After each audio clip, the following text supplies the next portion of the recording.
Здравейте! Следващата игра с награди, която ви представяме, е на бонбони Тофифи. За да участвате в нея е необходимо да закупите опаковки, които изглеждат по този начин.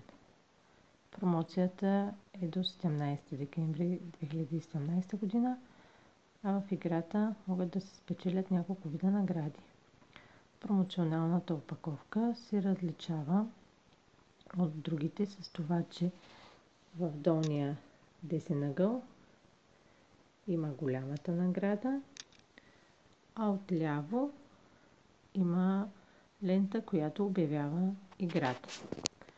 На гърба на опаковката може да видите и малко повече подробности за играта, както и за дневните награди, които се печелят с регистрация на един код, седмичните награди, които също се печелят с регистрация на един код, и месечните награди Xbox, които се печелят с регистрация на 4 кода. От вътрешната страна на опаковката се намира 10 символен код, който трябва да се регистрира на сайта tofifi.bg. Повече информация за условията на промоцията вижте в описанието към видеото.